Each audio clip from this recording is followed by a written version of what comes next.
Hey, what's going on, guys? Had a few requests for a room tour, so I figured, why not? I was gonna wait eventually to maybe for some sort of crazy milestone, but I'm like, I feel like doing it today, so here we are outside of the room. So the reason I started outside of the room is I actually have posters out here outside of the room now because I ran out of room inside. So I've got three Mondo posters I wanted to show real quick out here. This is the Shadow of the Bat one with Batgirl and Batman Robin on it. I just got from Mondo not too long ago. So MondoTees.com, if you guys don't know, has a lot of awesome posters. They usually have like timed events. Hey, what's up, Who Dat? Decided to make this live. I'll try to get to the comments, but I'm recording this on my phone so they don't stay up for too long. So if I miss a comment, I apologize. But I did want to show the outside of the room first. And here's my other two posters I got outside. I got that Jock and Francisco Francavilla Black Mirror, and then the Jock Batman Year One.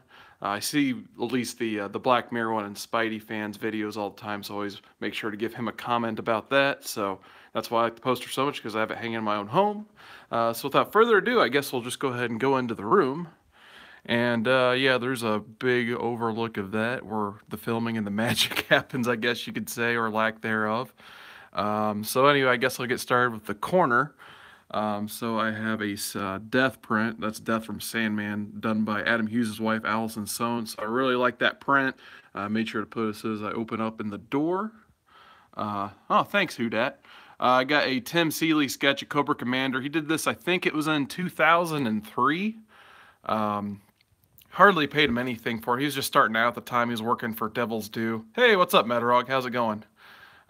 So yeah, there's my awesome Tim C. I would kind of want to get a better frame for that. I bought like a cheap Hobby Lobby frame. I don't think it does that sketch justice. And then above it, I have probably my favorite autograph I've ever gotten. This is a Roddy Piper autograph. He signed this for me. I can't remember the year exactly. It's probably before 2010. It was at a Wizard World. Didn't really charge too much, especially compared to like all the wrestlers and celebrities now. He was an absolute awesome person. Like, you see him on TV, and you know, he pretty much he actually was kind of close to, you know, like a face version of his character, I guess you could say. But I definitely wanted to put this in the entrance. Yeah, exactly. They Live. It's funny, Metarog. He had like all these like wrestling pictures and stuff to pick from, and he had this one from They Live. I was like, well, I gotta pick the They Live one, and he actually signed it to Carson, all out of bubblegum, Roddy Piper. So absolutely love that autograph. I don't usually get a lot of them. Hey, what's up, guy? GO2 Geeks. Yeah, yeah, Piper was awesome. I mean, that was definitely like my favorite meet and greet I've ever had with a, I guess you'd say, celebrity wrestler, what have you. But definitely one of my favorite autographs. I got a few more over there, but I would say this one's my absolute favorite. So next up, show a couple more sketches.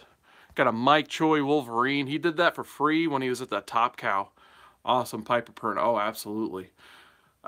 Mike Choi, once again, one of those underrated artists. When he was working for Top Cow, he'd do free sketches at the Top Cow booths. So absolutely happy to have that Wolverine. Kind of want to get a nice frame for these here, but like I said, it's like on that little sliver of wall that was freed up. And right below, I got Two-Face by Dustin Nguyen. Did this for free at a DC booth at a Wizard World. Definitely one of my top sketches. Kind of wish it was in my book, but I'm glad at the same time I can display it on my wall. Next up, I got a quick J. Scott Campbell Captain America sketch. He did this probably after that Captain America Fallen Sun came out, probably like 07-ish or so. So cool to have something from J. Scott Campbell. I always kind of like the pixie nose he put on there. That's like the ultimate J. Scott Campbell trademark. So right below that, I got a Mike Norton Snake Eyes. Once again, that was a freebie I got. I kind of miss the old way of the conventions. Used to be able to get a lot of free sketches. They're kind of hard to come by now, but, you know, to each his own when it comes to the artist. And then I just got that free sketch at C2E2 this last April, so happy to have that. Right behind me here, I got a Spider-Gwen. I'm sorry about that light glare. I'll try to get out of there. I got a Spider-Gwen Mondo Tees poster, so definitely one of my favorite posters. And I guess I'll show the one I got behind the door, too. Like I said, I got stuff everywhere in here. Not too much wall space. I got a Batman Dark Knight Rises. Hi guys, how's it going? It just kind of sucks with that lighting and get that nice glare in there. But got a Dark Knight Rises for Mondo Tees. Figured why not. It's actually one of those easier releases to get because it was what they call a time release. Basically, you had 3 days to claim that you wanted that poster, and they just made that many instead of printing like 200 like they usually do. And I'm also a game collector, so here I got most of my games and stuff like that. I got Wii U on the bottom, then Wii and GameCube on the next to last shelf. Got my whole 360 collection there, which I need to get a 360 again. Actually, don't have one on me right now. I gave mine away to a friend, so don't really have a way to play a lot of those games. I think some of them are compatible on... What's up, Contender? How's it going? Some of them are compatible on the Xbox One, but I'll keep them just in case. And I have my PS2, PS1, and PSP collection up there. So I sold off a lot way back when. About 10 years ago, I didn't have a job, so I had to sell some of my better games, but happy to have the... Where's the porn stash at? Good one, Contender. Sometimes you got to keep all your secrets. Anyway, I got my Dreamcast collection up here because I had this like spinner that my brother left with the house. So I'm like, hey, why not put a couple on there? It just kind of sucks because the big games like Skies of Arcadia and Shenmue only fit on the bottom parts. So it is what it is, I suppose. And then I got my top shelf. Got some figurines and stuff I've collected over the years. So I don't know if you guys remember the promotion I had. It was around like Blackest Night. I think they're giving away these power rings. And I was getting all those books anyway, so now I got all these cool power rings. Didn't really know what to do, so I just kind of set them there. And that's a collectible from Skyrim. I got a collector's edition of that for like 60 bucks online. Or not online, and it was at a Best Buy actually. I had it on clearance. And then just a couple pops. I'm not a big pop collector. I just got these through those like Marvel Collector Core and whatever the DC one was called through Funko. And got the Legionnaire ring. Nathan Drake came with Uncharted 3. I got that collector's edition for like 30 bucks. And then behind us, the Arkham Knight Batman statue from that collector's edition. And I don't know if you guys can see even behind that, I got a few more sketches. Because like I said, I'm trying to use every bit of wall space in this place. So there's a Phil Hester Green Arrow. I think there's a Brian Haberlin Spawn back there, which fortunately didn't turn up too well because the glare in it is pencils. So there's that. An Angel Medina Spider-Man back there. And then I got two from Don Kramer, actually back-to-back cons I went to. So he did a Batman and a Poison Ivy. Can't remember this artist's name. I don't even know if he works in the business anymore. Hey, what's up, Comic Bags? John something. He did like the City Heroes when that was a thing. And I got a Riley Brown Cable. Greg Titus Magneto. And who did that Wonder Girl? I can't remember right now. But like I said, I'm using every bit of wall space here. So I got Ed McGuinness print. Most of these prints you see I bought directly from the artist, so they're all signed and everything.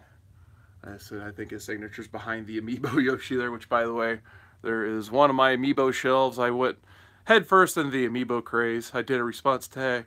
Oh, cool. Thanks, man. I'll definitely be checking that out after this. Thank you. That's awesome. So these are the Amiibos I took out of the case. So happy to have those up there. I thought it kind of looked cool to have them on one shelf, kind of like in the game Smash Brothers, where you collect the statues and stuff. So kind of tried to go for something like that. And then as we go down here, got some more sketches. So this one, obviously Christopher Jones, awesome sketch artist right there. Sean Mull, I think is this guy's name. He did like a couple issues of 52. Hey, what's up, Murph? And then right down here, I got all my sketch covers that I've accumulated in the last couple of months. So these four here, like the ones with the Image 25, I've gotten the Image blind box. I bought an Image blind box for their 25th anniversary last year. And I actually overpaid a little bit for it. I think they started off at like 250 bucks. I think I paid $350 for mine. I really wanted one for whatever reason. It was just a heck of an impulse buy. Where do you find your sketch covers? So these four I found in that Image blind box. So I was opening them up, and somehow I got 4 sketch covers in one box. So I went from overpaying for it to, I guess, kind of underpaying for it. Oh, thank you, Murph. I appreciate that. This I got at a Cincinnati Comic Expo last year. Can't think of the artist's name. Like I said, I got so many artists on my wall now. Unfortunately, my memory's getting a little fuzzy. I follow him on Twitter, though. I might put his link below. He only charged like 20 or 30 bucks for that sketch cover. He was just selling them at his table.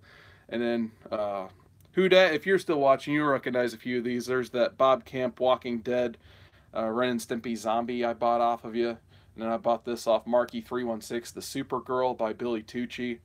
And then I got this Sean Chin Phoenix at Indiana Comic-Con this last year. I guess it was only in March. 30 bucks. So if you guys go to a con and see Sean Chin on the list, you can get a steal of a sketch right there. I think it's 30 or 40 bucks is all I paid. And then Rico Renzi did this Spider or Gwenpool or Spider Gwen. Sorry, what? Gwenum. There we go. Sorry, there's so many goofy name variants now. I'm losing track. And then, like I said, Who Dat, I would put this on my wall as soon as I got it. So after I showed it, my Pollo on Bourbon Street went right on the wall. Very happy to have that. So now I just got a little bit of space below those for 5 more, I suppose. So yeah, we'll see how many more. Because usually, a little preview of the shelf there. I got the sketchbook is the last book right next to Hawkman there. That's where I get most of my sketches and commissions done, right in that book. So to back up here is my graphic novel shelf, which I guess I'll show the prints next to it first. So I got a couple of Francis Manapul. Everyone break showing. Oh, hey, what's up, Comic Edition? How's it going? Thanks for being here. So I got a couple of Francis Manapul prints I bought directly from him, and then a Billy Tan right below it. Oh yeah, I wanted to check out Ken Lashley at C2E2, man, but he had like a heck of a wait just to get a sketch. Hey, what's up, Genome? And then I got Deadpool sketch, or not sketch. Well, I did get a sketch from Matthew Waite, but when I got a sketch from him, he was giving away prints for free, and I picked out that cool 8-bit Deadpool sketch. So here is my hardcover shelf. So I got, trying to fill in the old Absolute collection there. Usually I just start off with all the Absolutes, and I actually factored in this JLA Avengers Collector's Edition, because more or less at the end of the day, it is an Absolute Edition type book, it's an amazing collection if you guys can find it anywhere. And then maybe one day I'll show these a little bit more in detail. Like I've went through a phase for a while where instead of buying single issues, I would buy basically hardcovers and take them to conventions and get them signed and stuff. Because it seems like artists don't mind like doing head sketches and stuff in them. Like I guess one example I can show, and this is kind of difficult with one hand. Hey, what's up, AG Surfer? Yeah, I'll admit I spruced it up a little bit before this. I knew I was recording this today. Sometimes there's a little bit of extra there, but sometimes artists will just write stuff like this in for free. Yeah, I'll get the N64 shelf here in a second. So I do have examples like this where I got the signed by like Brian Michael Bendis, David Mack, Billy Tan, who actually did a nice head sketch, and Jim Chung. So like I said, I figured getting books like this that like 4 or 5 people contributed on and getting 4 or 5 autographs in here was pretty cool. So I went through a phase for a while, but somehow I drifted back into individual issues and stuff. So, and as you can see, some of these are pretty dang big, and after carrying these around for 2 or 3 days, they get sore in the back. So I definitely started to drift away toward hardcovers the last few years. Especially I figured it'd be cool to get a bunch of signatures in this DC New 52 book, but after getting it in the mail through Amazon and lifting it, I'm like, I'm never putting that in my backpack. So I do not recommend carrying around omnibuses if you don't have to. But sometimes, like these Chews, I got a sketch in every one of those Chew Omnivore editions by Rob Guillory. So sometimes it's worth it, and sometimes it just hurts your back. And then I got pretty much just like an extra shelf there. Like I got paperbacks of Game of Thrones, a couple Nintendo Powers in there, and then the collector's edition of Fire Emblem. And I'll take a knee here so you guys can see the 64 shelf. Somehow around the age of collecting 64, I decided to keep all of my boxes. So unfortunately, it's the only console I kept my boxes for, but I thought it made for a pretty cool shelf display. The games you see in the boxes, the games are in those boxes. So I do have, yeah, bend the knee. Yeah, my knee's getting sore right now, I guess. So unfortunately, those boxes, the unboxed games, I do not have the boxes for anymore for whatever reason. They got lost in time, I guess. But yeah, I do have Paper Mario in that box, Star Fox, and so on and so forth. And then my favorite games, the wrestling games at the end, I have all those. Still have the lenticular card for WrestleMania 2000, if anyone was wondering. But yeah, and then the bottom shelf is Nintendo and Super Nintendo. Super Nintendo is probably my favorite console of all time, so that's probably why I try to get the most games for. But Unfortunately, trying to get affordable Super Nintendo games is just near impossible nowadays. So that's why I only have so many, and I'm mainly focusing on, you know, getting comic books now instead of games. I used to kind of try to do both, but man, it's tough. Super Metroid's legit, man. It's a great game. It is in that collection somewhere. I don't know how well it shows up on your guys' screens. But yeah, I think I got a pretty solid Super Nintendo collection. There's obviously a few gems I'm missing. Like, unfortunately, there's no Hidden Earthbound in there and stuff like that. Oh, yeah. And then, unfortunately, I suck at cord maintenance. There is a terrible, terrible shot of the back of my TV. Now, let me see if I can move this rest real quick. But yeah, I try to have all my older consoles hooked up because this is an upstairs room. Obviously I have the new stuff downstairs, like the Xbox One, the PS4. But yeah, I try to have all the older stuff up. Oh yeah, Smash Brothers on the GameCube, probably my favorite version. Definitely have that in the collection. But yeah, I have Super 64. Unfortunately, the regular NES doesn't work. I have a stack of Super and regular Nintendo Minis there, and then the Dreamcast, and then the Sony stuff in the middle. But yeah, I need to get a working NES again, unfortunately. But at least I have the Dreamcast. Marvel vs. Capcom 2 is in there currently, and is probably warped from being played so much. So, moving along. If you guys are ever wondering how I organize my stuff, my brother left me this little organizational thing. It's usually I just organize A to Z before it goes into here. But yeah, that helps a lot. Just, you know, basically once something gets read or I bag and board it and file it, it just goes kind of in here until I'm ready to get the boxes out and all that stuff. And then not too much to glare at there. Pretty much that little display to the right of the computer is stuff I need to rebag and board. Oh yeah, we're getting there, Murph. I'll show off this stuff first.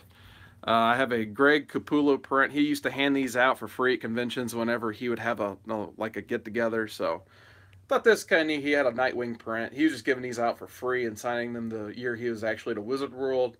And then J. Scott Campbell throws in freebies sometimes when you order books from him. So I got that Elsa print from him. And then I got a couple of autographs. I was showing Roddy Piper earlier. Of course, I have a Mick Foley as Mankind. Kevin Nash. He is a pretty cool dude, actually. I know a lot of people aren't Kevin Nash fans, but I am. I love the NWO. I love 96 WCW, so definitely had to get a Kevin Nash.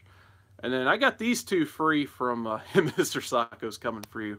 I got these two free because I used to watch TNA in 2006 and 2007, which is actually a pretty good product if you guys are ever looking for wrestling non-WWE to watch and could actually have access to it. But there used to be this guy named Don West who I'd love to emulate one day. He's just always trying to make deals, and he goes insane. And he had this insane deal where you buy a DVD and a shirt, and you get this autograph for free. So I got Kurt Angle and Sting's autographs for free because Don West is a maniac. But anyway, oh yeah, Comics Addiction. WCW, 96, 97 are the two best years in wrestling history, in my opinion. And then my dad, one of the coolest things he ever got me, this is actually an autograph of the tall man, Angus Scrimm, from the Phantasm movies. So there's like a horror convention down the street from a Wizard World we went to once. My dad wanted to go see the cast of Phantasm, so he got me that. So I thought that was pretty cool. And then buried behind that, TNA Tag Team America's Most Wanted, free autograph from them back there. And then there's a Jim Chung print signed by him behind that subwoofer. And then just a sticker my friend gave me, I put there. And then Murph wanted to see the Spirit of America. One of my favorite prints I've got. It's actually like a really nice canvas hardcover print, or hard print behind that. It's a very nice quality print. It's actually, he signed it in pencil right there. It says, "To Carson, keep America safe, Steranko." Definitely one of my favorite things in my whole collection. Like I said, part of me wishes I would have bought two so I could add them more in one room. So absolutely one of my favorite pieces I've got on my wall for sure. That's one of the ones I'm like, that's going in a real frame. Because as you can see, like the one next to it, no offense to Andy Kubert, but he's not Steranko. Steranko stuff is going in a frame. So absolutely love the Spirit of America. Don't know if those are rare or not. Hey, what's up, Comic Boys? How's it going? he's been making a lot of appearances lately, Strinko has, so hopefully he still sells cool stuff like this, because when I met him, or tried to meet him in Louisville last year, he didn't have a lot to offer on his table, but a couple years ago he was at Indianapolis, and he had a lot of cool posters, and this was by far the coolest one, so I think I'm going to a con he's going to this year. I'm hoping he has something just as nice. Oh yeah. I'm thinking about trying to go to Indy PopCon, actually. I just saw that today before I started this video. I was thinking about, I think I might have to work during that, but I kind of at least want to try to go for one day, especially if Strinko's going, because Roy Thomas was at PopCon last year, and he was super easy to meet, because PopCon, at the end of the day, it's just not a comic book type convention, as weird as that sounds. But they still have comic book people there, so when they do have a nice comic guest, it's easy to meet that person. So I'll show the Andy Kubert Green Lantern. So I got this in 2010. All the Kubert family. I don't know if Joe's at attendance, but they had signed stuff by Joe. But Andy and Adam were there, and I got this print from Andy, so happy to have that. And then I got this cool Bab Star print. Yeah, I know, right, Rogue? There was only like maybe 2 or 3. One year I went and they only had one vendor with comics. So last year wasn't as terrible, but I didn't find a lot still. So like I said, if I go, it's only going to be for one day. But got this awesome Bab Star Batgirl print. And then one of my favorite print people to buy from, Amanda Connor. She has those nice canvas prints for like, I think it was only like 20 bucks for that, but it's a very high quality print. Just like the Tim Sale, Harley Quinn, and Ivy next to it. So definitely those are like my next favorite prints probably. And then I got a Mike McKone Teen Titans right there. So one of the first prints I ever bought was actually that Teen Titans one right there. And then I got an Arthur Sodam print, which Sodam's alright. I haven't liked his, I guess, ethics in the last few years. Like, usually he wants you to buy like 2 or 3 things off his table before he'll even talk to you at cons. Maybe that's just my perception, but, oh, thanks, Comic Book Estate. Appreciate it. And then one of my favorite recent purchases was this Jen Bartel Overwatch Girl Gang print. I got made fun of relentlessly by my friends for buying it, but I still absolutely love this print. And then right above it are probably like my top 4 Mondo posters. So I got the Ninja Turtle set off MondoTees.com not too long ago, and I was camping by my phone, by my iPad, refreshing all day to get these, and I was so happy to have them. I don't know if you guys noticed or not, but they actually tried to identify the turtles by their era. So the first one hanging is Raphael. It's not because I like Raphael the best. It's because it chronicles, May '84 when the comic book first came out. So in the lineage of these posters, this would be first. And then Leonardo would be the animated series, which means Donatello would be the movie. And they tried to draw them like the styles that they're in. So like, they didn't want to make this black and white, but, obviously Raph would be the original one because he has the red bandana. And then they tried to draw Leo in terms of the animated series. And then Donnie would be like the movie. And then Mikey, who's buried in the corner. Sorry, Mikey. We had to put up a shelf. But Mikey, who's buried in the corner, is like that Nickelodeon series that came out in 2012, which basically, who has the rights now? Maybe. I've kind of lost track. But I absolutely love this poster set. And right below it, those are my packaged amiibos. Like I said, I got caught up big time in that amiibo craze. So there you go. If anyone's looking for amiibos, I probably got most of them, which no one is. And then I got like my handheld Nintendo stuff here. So I got about 30 short boxes on the shelf. So if you guys ever need a nice shelf, I think I got this from Sam's Club. The only drawback is if you see this middle shelf, those things are like very snug in there. So if I try to get this out, that shelf fits. So what I need to try to do, I'm going to get a box cutter and see if I can just trim the tops, because the box is like this. A little bit of a fight, but it actually slides right in and out perfect with no damage to the book. So I can actually get my finger in there. It's fine. But unfortunately, these Comic Defense ones are like a millimeter or milliliter taller. So they do not come in and out. Whereas this one and this one does. So I need to invest in a box cutter, because if I tried taking this out first and it bowed this whole shelf onto this. So we don't want that. All right. So the only other thing I got in my closet, I'll show you the prints I got in there, because that's where the collection was stored at previously, but it was just too small. And yes, I do have some junk down here from where I had the old shelf system, but those things started to go bad because they were like 10 years old and they're cardboard. But I do have more prints hanging in here. So yeah, I'm going to find something to do with this closet. I just haven't figured it out yet. I might end up putting another shelf in for when I inevitably have to bag and board that whole collection over there.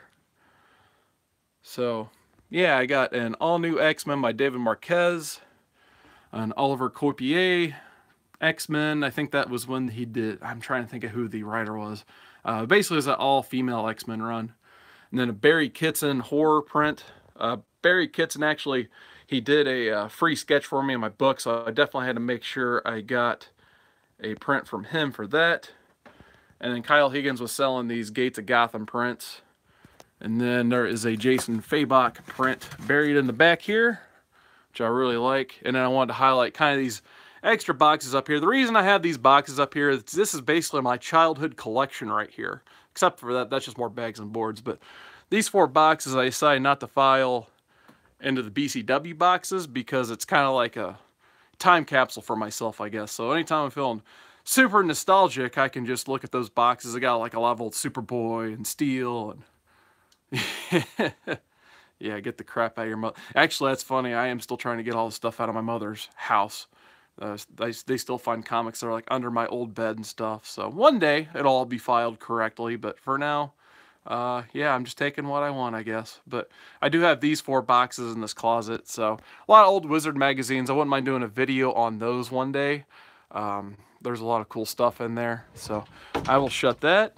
And then the last thing I wanted to cover, as you guys have probably noticed around the brim of the room, I've got kind of the comic books and stuff that I've collected over the years that I have just for whatever reason really liked. Nothing like, I mean, it doesn't mean like they're super valuable obviously or anything. It's just stuff that storylines I really like. So I got 52 up there. Yeah, Murph, I'll definitely have a video about those old Wizards for sure. Actually, I'll probably end up ripping off of Exile State. Like he had a video once where he just went over the old values that were in those, and it was really cool. Yeah, thanks. So there's a 52. Week 1 was the Con variant signed by Mark Waid, Jeff Johns, and J.G. Jones. An Angel #1 Virgin cover signed by Tony Harris, I believe. Animal Man #1 from that Grant Morrison run. Wow. Oh, wow. Yeah, comic bags. You probably wouldn't have heard of Wizard magazine. I'll fill you in on a video. Lots of tape and lots of mounting squares.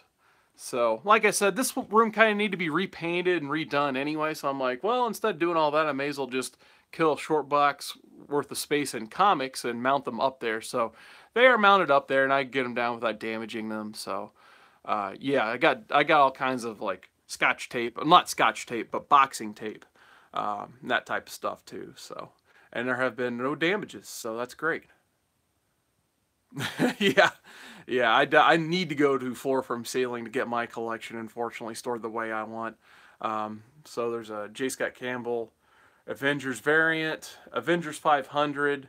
Actually, that might have been the first Avengers I ever bought was Avengers 500, as crazy as that sounds to some of you. But it's the very first story I ever really liked, and it was Brian Bendis who wrote that. So I got Bendis, David Finch, and Richard Isinovi, I think is the way you pronounce it. Yeah, it won't take you long, comic bags. Believe me, it piles up faster than you know. Then I had this Avengers finale posted up there because I did have a lot of autographs on that, like Finch, Bendis, Alex Maleev, some others signed that. And then New Avengers #1, of course. For some reason, I started this alphabetically, if you could kind of tell. You go from the number to A, and I kind of went heavy with Batman and Avengers. So I got some other things up there. I got a Babs Tarr head sketch of Batgirl up there. She was nice enough to do for me. The entire Dark Knight Frank Miller run is up there, which I kind of need to rebag and rehang. Unfortunately, I did this before I put up this big shelf, so some of my nicest books are buried behind these. So I got Batman 610, Jim Lee, awesome cover. I got the variant cover for Batman 655 signed by Adam and Andy Kubert. Sorry, gotta walk around the chairs. Actually, I don't know if I can see. But anyway, I've got the Gotham City Sirens J.G. Jones variants back there. The J.G. Jones variant for Batman and Robin is back there. Batman and Robin #1 from the New 52, which I got signed by the writer and artist, is back there. Detective Comics #1 New 52, signed by Tony Daniel. And pretty much like the first 5 issues in the annual of New 52 Batman. Yes, it's a New 52 Batman #1. Let me try to get a little closer on that. But yeah, I got signed by Greg Capullo and Scott Snyder. And when I met Capullo, he was really awesome. He would pull out like whatever color ink to do his signature. Like on this one, that red in the blood is actually his signature. If you could tell, like he ends it in 12, and then that blood spatter he actually signed in red. So I thought that was really cool. And then he signed that one in red too. Oh yeah, Comic Bags. It's an awesome run. I actually have the Absolute Edition signed too. And then he signed that in blue way up top there. And then Scott Snyder's signature's right there. And then maybe my favorite book in the entire New 52 run was this Batman annual. So I definitely had to put that up there. I kind of hate putting these double, triple size books up there because they don't want to stay up, but this one stayed up. So thank goodness. But yeah, if you guys haven't seen this annual, check it out. New origin for Mr. Freeze. I thought it was pretty ballsy on the part of Scott Snyder to write that character the way he did in that. So, probably my favorite single issue in the New 52. And then DC had this charity going on. I don't think it was Kickstarter. I think it was an Indiegogo. Oh yeah, they're two of the coolest guys, AG Surfer. But they had like this charity thing going on where if you donated like $15 or $25 or something, you got a variant cover. And they do it every so often. So I got this Batman Superman signed by Jay Lee and his wife, who I think did the colors on it. I don't know if she did the colors or the ink. I'm thinking the colors. Oh, thanks, Comics Quest. Appreciate it. Booster Gold #1, signed by Dan Jurgens. Thought it was an absolutely awesome Booster Gold run. I've always had a soft spot for Booster Gold. So definitely had to get that signed and hung there. Buffy the Vampire Slayer, signed by Andy Owens. Kind of a funny story about getting this signature. This was before, there's probably like 12 issues of this out. And I got him to sign it, and we were just talking about Buffy, and he's like, hey, I bet you're looking forward to Freddy coming back and fighting Buffy, right? I'm like, what are you talking about? He's like, that hadn't been announced yet? So, evidently, like, I think it was issue 18 where Buffy and Freddy crossed over finally, like the two Joss Whedon comic properties. So, every time I see this book, I think of when I got it signed and that story he told me. Next up, we got Captain America 1. This one actually is not signed, unfortunately. I really want to meet Ed Brubaker. He's like the top of my list of people I want to get signatures from. But I couldn't not put this up because it's the start of probably one of the best runs of Captain America ever from Ed Brubaker. It is absolutely awesome. So I had to make sure that got up there. Next up, I got the first appearance of Elektra, Daredevil 168. So my brother actually bought that for me for Christmas, so I had to make sure I got that displayed properly. Civil War #2, signed by Steve McNiven, the black and white Turner variant. Kind of crazy, actually. I think I purchased this on the day Mike Turner passed away at a convention. So the guy, he was just wanting to make some good deals on some Turner books, so I ended up getting that. And, we chatted up Mike Turner, in his memory for a little bit after buying that, so I will never forget Mike Turner after buying books like that. Oh, nice. Yeah, I got Aaron Kuder's autograph at C2E2 a couple months, or I guess a month back. Next up, a pair of Crisis on Infinite Earths. So these are the first 2 issues of Crisis I ever bought because at my comic shop, when I was a kid, I was just, oh yeah, 2 best Crisis. Absolutely, I agree, Metarog. But I only read mainly Superman after the death of Superman. So I was kind of reading Wizards and hearing about Crisis and, how everything was affected through Crisis. I'm like, I gotta get Crisis on Infinite Earth. So I saw these 2 issues in my comic shop as a kid. These are like my first 2, I guess, big purchases, even though they probably didn't even break $10. They felt big to me at the time. So I definitely had to make sure I got those up there. And they're actually both signed by Marv Wolfman and George Perez. Next up, I got The Darkness #1. So probably one of the first Image #1s I bought. Got up signed by Mark Silvestri. I always had a soft spot for the Top Cow line from Image as well, so got that up there. Deadpool #1 variant signed by Tony Moore, Jerry Duggan, and Brian Posehn. And Brian Posehn was actually nice enough to make it out to me at a C2E2 a few years back. And then I had to put this up there. Fantastic Four 500. One of my favorite runs of Fantastic Four of all time. Got that signed by Mark Waid. Wish I could have got a Mark Wieringo signature, but you know, rest in peace, Mike. He was an excellent artist, so wanted to make sure I put something of his on my wall. Next up, Flash Quick and the Dead. So like I said, I gotta have my 90s covers up there. So got a few signatures on that from Mark Waid, Humberto Ramos, and Carlos Pacheco. Not a series you hear about too much. Freddy versus Jason versus Ash. Got that signed by J. Scott Campbell, and the writer, the artist of the book. Absolutely awesome book if you guys can seek it out, especially if you like the Freddy or the Jason movies. And Freddy versus Jason, of course, so check that book out. It's absolutely hilarious. They don't take it too seriously, so it's a lot of fun to read. And they actually have a sequel to it as well. Then got a little bit of a J. Scott Campbell trio here. Oh yeah, grab Fantastic Four 500. It's really good. I highly recommend it, Comic Boys. Go ahead and grab that if you see it. Absolutely. I think it might be. I saw a copy of 500 in a dollar bin not too far back, first print, so easily attainable. I recommend it. But yeah, I have to have a Gen 13 #1 signed. It got signed by J. Scott Campbell. He did say it was his first actual book he worked on, so I thought it was cool to have that. And probably, maybe my favorite J. Scott Campbell cover, G.I. Joe #1. This is one of the books that got me back into collecting in 2003. Because I stepped away a while because, you know, high school, didn't really have time or money to collect comics at that time. And let's be honest, the late 90s stories and early 2000s weren't the greatest. I mean, there were exceptions, but it was a rough time. But G.I. Joe brought me back in the fold. Then I got a Green Arrow with a nice Phil Hester head sketch Green Arrow there. He did in like 2 seconds maybe. Oh, and then Matt Wagner signed it too. I forgot about that. Then my favorite Green Lantern cover, Green Lantern 49. Signed by Darryl Banks. Ron Mart's got a signature on there too. Absolutely love that cover. Then my favorite storyline, Sinestro Corps Special, signed by Jeff Johns and Ethan Van Sciver, 2007. So if I could recommend one story for Green Lantern, just check out the Sinestro Corps. Maybe read Rebirth first and then Sinestro Corps. You can't lose reading those. And then, funny story about this book. I may have told it on a previous video, but this is like the... I think it's a Diamond Summit exclusive, but my brother and I, we went to the original C2E2 in like 2010, and we were the first people to buy tickets for it, so we were like the first 100 or whatever, so we had this blue dot on our badge, and that entitled us to go in before anyone else.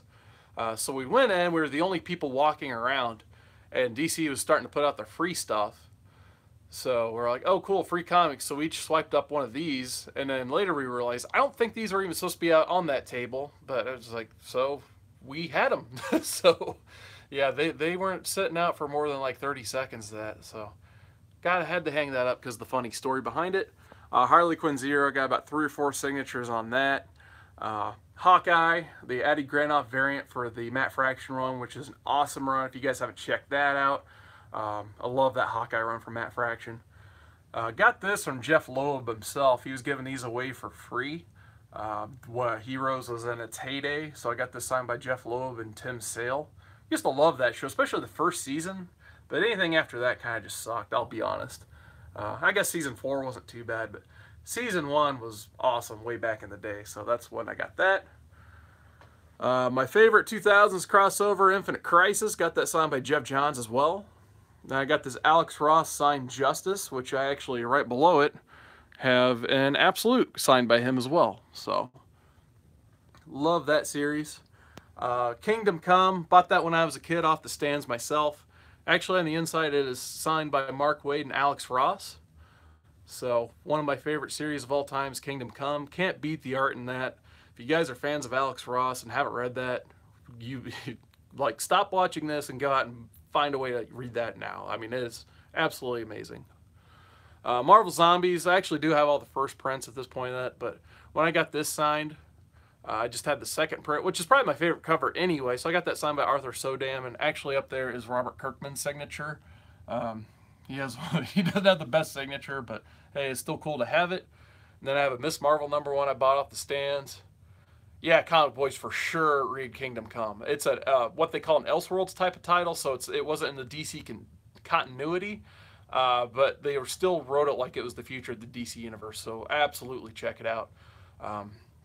So I guess this will be the ultimate spec book because they just announced recently that Kevin Feige said they're going to do Miss Marvel in some way, shape, or form in the MCU. So, but nonetheless, still a great story. Read it nonetheless. Got an NYX #3 I found in a 50-cent bin way back when. Got it signed by Joe Quesada in I think 2010. So very happy to have the first appearance of X-23. Yeah, there you go, Murph. Absolutely, she is. That book is on fire right now. Wish I had that Captain Marvel first appearance or whatever, but I'm perfectly happy with that. Next up, I got Silver Surfer #11. I know there's not tons of Dan Slott fans in the community, but I will always probably be a Dan Slott fan. I absolutely love this book. I enjoy his Spider-Man run, but his Silver Surfer run with Mike and Laura Allred is amazing. I think it's going to turn out to be one of those very underrated runs that, you know, not a lot of people are going to look over. But this book in particular, Mike Allred knocked it out of the park on the art. Check at least this one book out if you guys are interested in Silver Surfer, or the newer version of Silver Surfer, I guess you'd say. But yeah, Slott I do like Slott on ASM a lot. I've collected his stuff since day one and got a few hardcovers, as you probably saw earlier. Next up, Spawn #1. Let's bought that as a kid at a flea market, so I was very happy to have that. Had to go up on, yeah, as I say, that's a good way to put it. Affordable key, Spawn #1. Unfortunately, it's not that newsstand one, but maybe one day I'll have that. But I'm not going to break the bank to get a newsstand version of something I already got.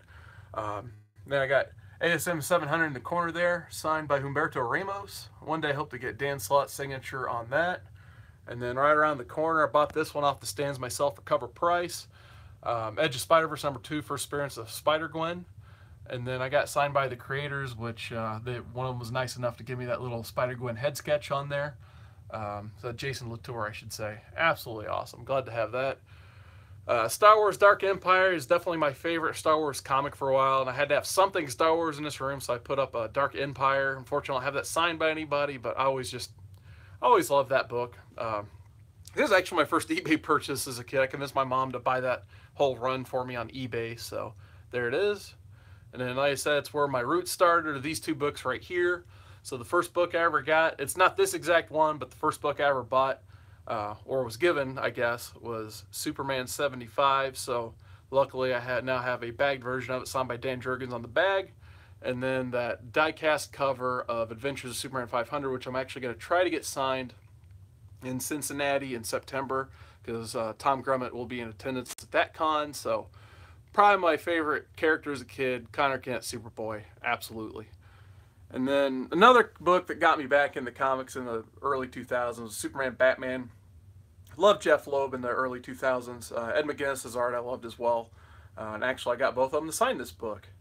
And then there is the, next to us, the Sam Loeb Memorial issue. So I got like, I don't even know how many signatures I got on that, but it's signed by Jeff Loeb, smudged by Carlos Pacheco, thank you. Tim Sale, Jeff Johns, Ed McGuinness, Pat Lee, Peter Steigerwald, and yeah, that is a Mike Turner signature. So I was lucky enough to get a couple signatures from Mike Turner, so that's one of them. Next to it is a first print of All-Star Superman #1, my favorite all-time Superman run. Love to get this signed one day, but unfortunately I've never met either of the creators, Grant Morrison or Frank Quitely. But they're definitely on my bucket list if that ever happens. So an absolutely awesome run. Put that on your list if you haven't read already. It's mandatory. I said so. So please read All-Star Superman #1. It's excellent. Teen Titans #1. Yeah, All-Star Batman was a disappointment. I still don't know what to make of that book, to be honest with you. Especially like after reading, I think Batman came first and then Superman, but they were right around the same time. But Superman, it was leaps and bounds better than All-Star Batman. Robert everyone calls it Asbar, which I think a stupid nickname is appropriate for that book. So that is the only All-Star book worth reading is Superman, in my opinion. But I got Teen Titans #1 next to it, signed by Mike McKone and Jeff Johns. My favorite Teen Titans run. Like this book over here, this book came around the same time and was one of the many books that got me back into comics. So like you guys kind of see a theme here, I think, of, you know, instead of putting my big boy value books up here, I just put books that, you know, made me interested in collecting, I guess you could say. Yeah, exactly. I got the Transformers #1, one in a 4-part issue series. So Yeah, definitely exceeded 4 parts, but nonetheless, I'm glad to have that. And it's for what it's worth, I guess it's a newsstand too. So woohoo! Another one, Ultimate Spider-Man 33, signed by Bendis and Bagley. Um, Probably my favorite Venom cover ever. I think and while we're showing a quick Venom cover, I did want to show my support for Gills, like everybody else has been in the last couple days. Get well, Gills. I wanted to show this Venom cover in tribute to you, so this is my favorite Venom cover, so there you go. Next to it, Ultimate X-Men #1, so I was a big fan of the Ultimate line in the early 2000s, so when I hung this one, I didn't have my Ultimate Spider-Man #1, so that'd probably be next to it if nothing else. So thanks once again, Symphonic Elk, for that. I'll probably still find a way to put that on the wall one day. Next up, I got Walking Dead #1 Special Edition. This was released around the time issue 50 was released. I got this signed by Robert Kirkman and Tony Moore. Yeah, early 2000s had some good stuff, that's for sure. I mean, like late 90s, like I said, I don't have fond memories of that, but the early 2000s really started to bounce back the industry as a whole, in my opinion. Next up, Watchmen #1. Probably never going to get that signed, obviously. Alan Moore won't come out of his cave or whatever, but I'm still very happy to have that book. It's one of my favorite graphic novels of all time. I got a Jim Lee signed Wildcats next to that. Unfortunately, it's not that fabled newsstand edition. Oh, yeah, absolutely. I have a whole short box of Walking Dead comic bags. I've got issues 30 through 100, basically. I just picked this one. It was just like kind of like the oddball of my collection because it's a copy of issue 1, and I did get it signed by Tony Moore and Robert Kirkman, so I wanted to get that up on the wall. But I do have a collection of Walking Dead. Next up, I got Witchblade #1, signed by Mark Silvestri and Mike Turner. So very happy to have that signed. Witchblade was one of my favorites as a kid. I remember the series on TNT growing up. And actually, I bought this off the stands myself back when I discovered my comic shop. But this is one of the first things that I saw on the shelf. I was like, oh, cool, issue #1. So glad I bought that one. And right next to it, Art of Witchblade, that is a Mike Choi Ghost Rider sketch. When he was doing free sketches when he bought this, I told him to do his scariest creation, and somehow I got a Ghost Rider of that, which is pretty cool. I don't know how well the detail shows up on the video, but this might be one I try to get inked one day. However, it's they didn't do the sketch covers like they do now back in 2006. It's kind of like the same paper stock as, say, like Witchblade #1. So if I tried to get this inked, it'd probably just run right through the whole book. So that kind of sucks, but at the same time, it's a really gorgeous sketch looking at it in person. Next up, like I said, 90s goodness. Wolverine #100, signed by Adam Kubert. It's that, unfortunately, I don't think I can do the holofoil justice standing on the ground when it's on the ceiling, but yeah, I do agree the variant quality is much better now. But another one of those crazy variants I bought as a kid, so I was happy to have that. I think, yeah, up until like the Spider Clonage Alpha or whatever, that was my most expensive comic purchase for a while, $4. Like, boy, I wish I could still kind of say that. Next up, Old Man Logan, which is Wolverine '66. Got that signed by Steve McNiven. And then I will say this is probably my favorite Mike Turner cover, so I had to put that up. It's World War Hulk. It's an Aspen Convention exclusive. I think they were only selling it at Wizard World Chicago and San Diego Comic-Con back when there were much fewer conventions. But I got that signed by Mike Turner, Peter Steigerwald, and eventually got signed by Greg Pak as well. But yeah, for my money, this is absolutely my favorite Mike Turner cover because he actually ended up getting most, if not all, of the main Marvel characters at the time on the cover. So if you guys are wondering what my favorite Turner cover is, absolutely is that. Then next to it, I got a couple X-Men to finish it off. So I got the Days of Future Past, X-Men 141. Had to put that up there. Probably my favorite X-Men cover ever. Got it signed by Chris Claremont. And then next to it, X-Men #1 from 91, 92, signed by Claremont. And yeah, Jim Lee is right on Cyclops' chest there. So I did get that signed by Jim Lee. I thought I did. I didn't see it at first, though. But yeah, that is pretty much the tour, guys. And like I said, I got 30 short boxes here. I got the tote. You guys have probably seen. Hey, what's up, Lunchbox? Still trying to get through this tote as well of the 10 and 12 cent Dells, but man, you can only do so few at a time just because it's a burden. All right, so comic bags and comic boys, I think, are talking about Walking Dead. So I got a little bit of extra time. I could probably show you guys a couple short boxes, I suppose. And like I said, I suck at cord maintenance. There's like a cord for the Wii U run along here I need to figure out. Let's see how possible this is. Didn't plan on doing this, but I'm going for it. So I guess what's in the short box? Yeah, actually I did draw the right box. So, like I said, ooh, this is difficult to do with one hand, huh? Oh, and then I got Wanted, #1, signed by Mark Millar. If anyone ever was looking for signed stuff, hit me up, because I probably have something. If you guys are just dying for a signature of somebody, like I probably have met them in the last decade or so. But yeah, I do have some Walking Deads in here. I think that's the Chromium. Nope. Oh yeah, see, I got the Chromium cover for 100. And actually I bought too many 100s. Like, it's a goofy thing that I did when these came out. Like, I was just getting into Midtown Comics at the time, and I wanted the set, but I accidentally ordered it twice because their email confirmations suck. Luckily, I ended up finding a buyer for most of them recently who paid cover, which I didn't even pay cover for. Unfortunately, I don't have an extra copy of Preacher. I wish I did. Here, I'll get into the earlier ones so I can wrap this up. Then I got some of those Wizard World variants too. I think this is the first copy of The Walking Dead I ever bought, was issue 31. Fortunately, I was not on board when issue 1 came out. I wish I was, because it's an awesome book, and I really like zombie movies and stuff, but I was not on the Walking Dead train until 31. But I did hop in on time for this issue, which unfortunately I didn't get that second print blue variant, which makes me mad because that's worth like 3 times this one now, but whatever, it's still my collection. So yeah, got some Walking Deads. Eventually I'll be rebagging all these and stuff. Oh, nice, Metarog. Like I said, I usually at least recommend the first trade of Walking Dead just to test the waters out.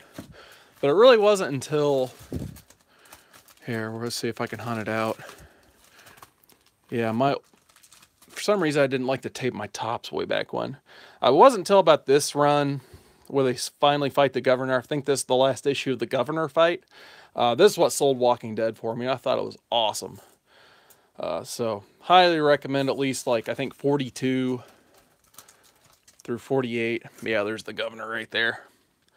And then 33, of course, is essential too. So, just an example of a short box I have, I guess. So, this room is getting very hot. That's the other bad thing about having an upstairs room. It has central air, which isn't the greatest. So, unless you guys got any other questions for me, I'm probably just going to go ahead and wrap up the tour here. Are you up to date? I've slowly tried to get back into them, but I'm behind on the reading. Pretty much, probably once they started with the Bill Sienkiewicz covers, that's what I've started rereading. I don't really, and actually I think there was a 25-cent, like, one they put out near, maybe it wasn't Free Comic Book Day last year. But basically where the whole last Andrea storyline happened, that's when I came back in. And that was a really good story, by the way. Oh, no problem, guys. Thanks for staying with me through this tour. It's something I've wanted to do ever since I started my channel. And, yeah, I'm glad you guys hopefully enjoyed it. Looks like I've had about an average of 7 or 8 people watch this live. So that's awesome, guys.